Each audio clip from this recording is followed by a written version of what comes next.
আমাদের তাসকিন ভাইয়ের মতো প্লেয়ার আছে, মেহেদী মিরাজ ভাই আছে, ইভেন শান্ত ভাইও খুবই ট্যালেন্টেড একজন ব্যাটসম্যান। উনি যখন ওনার রিদমে চলে আসবে তখন আসলে উনি অনেক ভালো খেলবে। আমার সবচেয়ে ভালো লাগে তাসকিন ভাইকে, আমার কাছে মনে হয় যে ওনার একটা ওয়ার্ক এথিক আছে আলাদা, মানে উনি খেলুক না খেলুক, টিমে থাকুক না থাকুক, উনি ওনার ফিটনেস নিয়ে কাজ করেন। টুর্নামেন্টে সবচেয়ে স্ট্রং টিম আসলে এভাবে বলা যাবে না, সবগুলো টিমই স্ট্রং, 19-20 বলবো। আর সবাই এবার খুবই সিরিয়াসলি প্র্যাকটিস করছে। আজকে যেমন প্র্যাকটিস ম্যাচ 4টা টিমে দেখতে পাচ্ছেন, সব টিম খুবই সিরিয়াস। সো আমাদের টিমটা গোছানো, আমরা চেষ্টা করেছি প্র্যাকটিস খুবই রেগুলারলি করতে এবং যেইটাই ভালো খেলে তাকে সেই স্ট্রেংথের উপর ইউটিলাইজ করতে। So we are confident will have a good tournament. আপনাদের টিমে পারফর্মার বলতে আপনাদের কাদেরকে দেখতেছেন? পারফর্মার সবাই, আমাদের বেশ কিছু বোলিং অপশনস আছে, আবার ব্যাটসম্যানও বেশ ভালো। আমাদের যদি নাম বলতে হয় তাহলে we have Partha, we have Pavel, Siam ভাই, তৌসিফ ভাই, এদিকে বোলিংয়ের দিক থেকে দাউদ, আশিক জাহিদ, সো রুমি ভাই, আরফিন রুমি ভাই ইজ অ্যান অলরাউন্ডার, সো অনেক প্লেয়ার্স। আপনি তো অনেক ভালো ব্যাটিং করেন দেখেছি, আপনি কতটুকু আশাবাদী নিজের কনফিডেন্সে? অনেক ভালো ব্যাটিং করি কিনা বলতে পারবো না, আমি ক্যারেট কলেজে পড়তাম, সো ক্যারেট কলেজে রেগুলারলি খেলাধুলা করতে হতো, খুবই এনজয় করতাম। সো ওই সুবাদে এখনও খেলাধুলা করা হয়, সো ওই রেগুলারিটিটা আসলে মেনটেন করে যাচ্ছি। গতকাল দেখেছি যে আপনি বিগ শট খেলছিলেন প্র্যাকটিসে, তো আমরা এই শটগুলো কি মাঠে দেখতে পাবো? চেষ্টা তো অবশ্যই করবো, আমার রোল ওইটাই। সো বাজে বল পেলে খেলার চেষ্টা করবো, বিগ শটস, বাট আসলে বিগ শট খেলার জন্য যে ওয়েট করে আছি এমন না।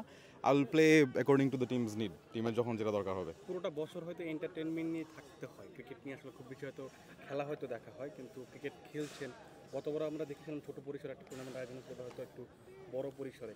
এই যে সারা বছর এন্টারটেনমেন্ট বেস কাজ করার পর যখন স্পোর্টসটা নিয়ে আবার যখন আসেন তখন কেমন লাগে আসলে? আমার আসলে ভাই যে কোনো দিনই খেলাধুলা করতে খুব ভালো লাগে, সেটা যেই খেলাই হোক, ধরেন ফুটবল হোক, ক্রিকেট হোক, বাস্কেটবল হোক। কারণ আমার কাছে মনে হয় যে যেই কাজটাই করুক না কেন, আপনি একটা ব্যাংকার হন, আপনি একজন অ্যাক্টর হন, উপস্থাপক হন, আপনি যখন খেলতে নামবেন তখন আসলে আপনি দুনিয়া সব কিছু ভুলে যাবেন। সো ওই ব্রেকটা আসলে ক্রিয়েটিভ মানুষদের আসলে বেশি লাগে আরও, যে কিছুক্ষণ সময়ের জন্য আমি আমার নিজের কাজটা করছি না, আমি খেলাধুলা করছি। সো এটা আসলে আপনাকে আরও রিভাইভ করে, রিচার্জ করে। সো আমার খুবই ভালো লাগে, ক্রিকেট খেলতে সবচেয়ে বেশি ভালো লাগে। আমার তো শৈশবে সবারই আসলে এই স্পোর্টসের সাথে একটা বড় কানেকশন আছে। যখন এই যে এখন খেলতে নামছেন, আবার কি মনে হয় কিনা যে ওই শৈশবে ফিরে যেতে পারছেন, বা যারা বন্ধু বান্ধব আছে, সহকর্মী? আমার আসলে শৈশবের থেকেও বেশি প্রিয় সময় ছিল ক্যাডেট কলেজের সময়। আমি 6 বছর ক্যাডেট কলেজে পড়েছি। সো ক্যাডেট কলেজে আসলে যখনই আমরা মাঠে যেতে পারতাম, বিকালবেলার সময়টা আসলে কম্পালসারি সবার জন্য ছিল। সো ক্রিকেট, ফুটবল, বাস্কেটবল আমাদের খেলার সুযোগের অভাব ছিল না। এবং ওইখানে আসলে আমরা যখন অন্যান্য ক্যাডেট কলেজ থেকে কম্পিটিশন করে খেলতাম, তখন আমাদেরকে কোচ এসে শেখাতো। সো ওই যে খেলার ব্যাপারটা শুধু মানে এন্টারটেইনমেন্টের একটা সোর্স হিসেবে না, খেলা থেকে আসলে অনেক কিছু শেখাও যায়। আমরা যেমন গত টুর্নামেন্টে দেখেছি যে আসলে অ্যাজ সেলিব্রিটিজ সবাই বেস্ট এক্সাম্পলস রাখতে পারেন। সো খেলাটা কিন্তু আপনাকে ওইটাও শেখায় যে আপনার এগেইনস্ট একটা কল যেতে পারে, তারপরও আপনাকে আসলে অপোনেন্টকে সম্মান করতে হবে, আম্পায়ারের কলকে সম্মান করতে হবে। সো ওই শেখাগুলো আসলে আমরা আমাদের লাইফের যে কোনো জায়গায় অ্যাপ্লাই করতে পারি। So hopefully this tournament will be একটা টুর্নামেন্ট যেখানে সবাই রাইট এক্সাম্পলটা সেট করতে পারে। কাজের বাইরেও নিশ্চয়ই খেলা দেখা হয় বাংলাদেশের, বিশেষ করে বা অন্যান্য খেলাও নিশ্চয়ই দেখা হয়।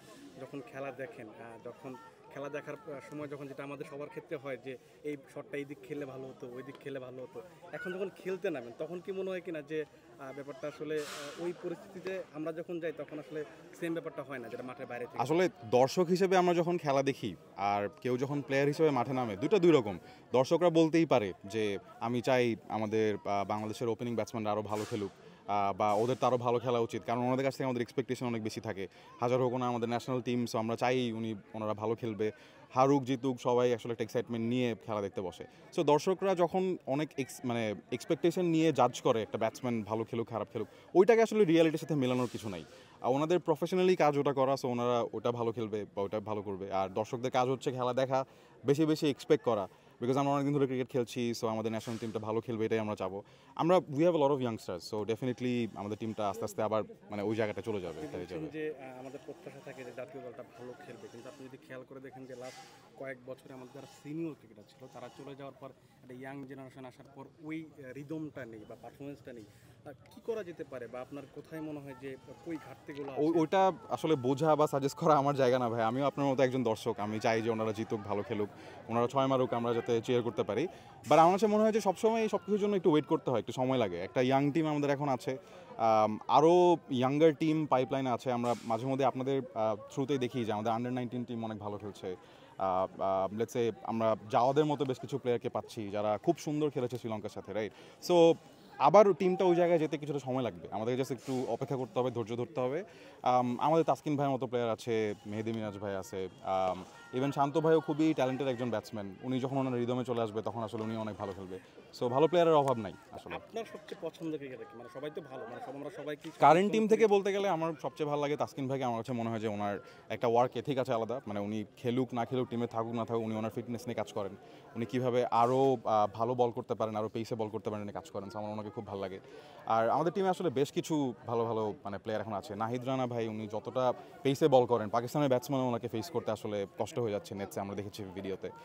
আমাদের রিশাদ হোসেন আছে, সো ওনারা ইন্টারন্যাশনালি খেলছেন। আই এম শিওর যে আমাদের এই টিমটা যখন দাঁড়াবে 1-2 বছরে, তখন আসলে আমরা খুব ভালো খেলবো। এই যে আপনাদের যে সেলিব্রিটি টুর্নামেন্টটা হচ্ছে, এই টুর্নামেন্ট শেষে আপনাদের আসলে প্রত্যাশাটা কি থাকবে? এই টুর্নামেন্ট ঘিরে আপনাদের ভাবনাটা কি, প্রত্যাশাটা কি সবাই মিলে? আসলে এই টুর্নামেন্টটা থেকে যে অনেক কিছু হয়ে যাবে আহামরি ভাই, আমি ওটা বলবো না। ফ্রেন্ডশিপ বা হ্যাঁ না, ধরেন এইটাই আসলে ব্যাপারটা যে আমরা এই টুর্নামেন্টে যে টিমটা খেলছি, আগের টুর্নামেন্টে মোটামুটি সেম টিমই খেলেছি, রাজ ভাইয়ের টিমে। সো একসাথে একটা টিম যখন একসাথে খেলে, বা ইভেন 4টা টিম আছে, সবগুলো টিম মিলে আসলে একটা টিম। সো আমার কাছে মনে হয় যে এন্টারটেইনমেন্টের সেক্টরটা এমন একটা সেক্টর যেটার উপরে অনেক মানুষের চোখ থাকে। এখান থেকে আসলে আপনি দেশের মানুষকে অনেক মেসেজ দিতে পারেন, তাদের এন্টারটেইনমেন্টের সোর্স হিসেবে কাজ করতে পারেন। সো এই সবাই যখন আসলে একটা মাঠে এক জায়গায় হয়, তো এখানে অনেক বড় একটা সুযোগ থাকে যে একজন আরেকজনকে জানার, টিম হিসেবে কাজ করার, এবং আরও ভালো প্রজেক্টস কীভাবে আসতে পারে, সবাই কীভাবে আরও ভালো খেলতে পারে, সবাই কীভাবে ভালো কাজ করতে পারে, বন্ডিংটা বেটার হওয়ার বড় সুযোগ থাকে। থ্যাংক ইউ ভাই, থ্যাংক ইউ।